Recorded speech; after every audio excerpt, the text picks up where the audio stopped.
Hey, he is a convicted felon. Our sweet moment of the week brought to you by BA Sweeties, and they have different flavors for every taste that you want to embrace. Yeah. And that includes the rainbow. Yes, it does. They have Skittles there. They do have Skittles. Probably have some crazy Skittles that you got when you were a kid. Man. The original Skittles? Man, those were... Those have cocaine in them too, like the Coke, or how does that... They had to tone the sugar down a little bit. Yeah, or a lot of it. A lot of it. Don't tone down the energy or tune down the energy of this. They did this shit on purpose. And of course. I'm upset, but I'm also like... Of course. Because now it's going to sit in my head. Oh, it's there. It's there. Bron Breakker, Jacob Fatu, it's there. That's... Honestly, this is your WrestleMania main event in the next 3 years. I mean, there's a reason why this was staged the way it was. Like, it's two guys on two separate shows that are so far apart right now. There's no reason why they should ever want to cross paths. But we gave them a reason. Just so happened that Bron's trying to get back his IC title now against Jey Uso, who is engulfed in this Bloodline feud now, and he's fully dropped into it with Jacob Fatu just happening to be there. I mean, I saw this, and like, there's a couple times recently when watching TV or entertainment where I've got chills. I openly admitted this when Emmanuel Classe came out to Wild Thing. To Wild Thing. Yeah, it was Wild Thing, yep. When they did like the entrance where he walked up behind, the camera followed him up the stairs. Mm-hmm. Like, that was awesome, and I was like, ooh. That was I think against Detroit when that happened. Baseball. But this was another one of those moments where I was like, yep. This is this is for real, man. I want to tap into this a little bit, because we both felt like the audience, a Philly crowd. But it was a weird show, by the way. Monday. I'm not saying the show was bad, but it was, I guess with some of the other news that took place on Monday, for a Philadelphia wrestling crowd, look controlled. It was a little. But it was more reflective, honestly, of the show itself. Again, it wasn't bad. It was just, I don't know. 2 hours, they're still adjusting to that. It was just odd. That's all I will say. But this moment, you heard Philly. And we probably heard you watching at home.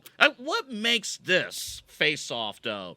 You mentioned WrestleMania main event within the next 3 years. Yeah. What makes this face-off special right now? It's the investment in both of these guys from WWE. It's we know Bron Breakker is obviously super high on the list. They're bringing up lists of multi-time IC champions already, and now he's a part of that. And he obviously had the rocket strapped to his back and was carrying NXT for a while.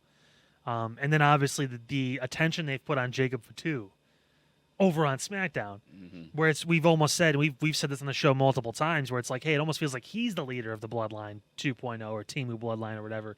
He's the guy that's being presented in this awe-inspiring spot that Roman should be nervous of, not Solo, but really Jacob. I mean, they've painted him as that person that's going to be a main eventer soon. And we know Bron Breakker's already going to be in that spot. Once whatever happens with Gunther, this guy's going to shoot up the ladder and probably be in that spot. If not, maybe be one of the guys that could take it from Gunther at some point. So, well, from the family standpoint, right, we have covered the Bloodline extensively, and we will continue to cover them extensively. But think about this from Bron Breakker's standpoint. When he talks about, hey, I don't need my family, even though all of us know his family legacy. Everyone knows who his father and his uncle, everybody knows.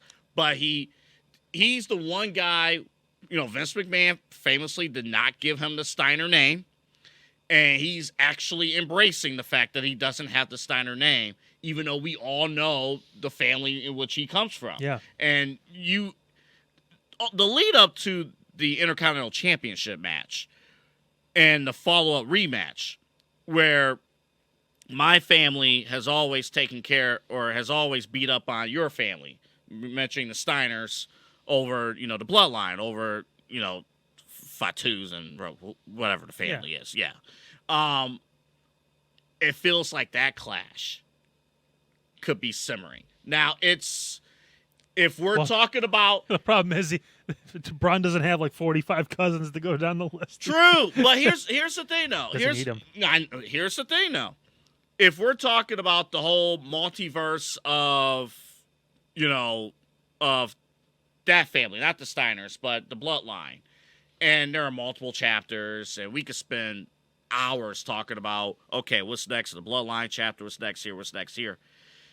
It feels like, okay, we're in chapter 6 of, or what Paul Heyman said, we're just He in said the they're third inning. bottom of the third or fourth. Yeah. Back at the first WrestleMania. I know, but whatever. This feels like, okay, this is like chapter 30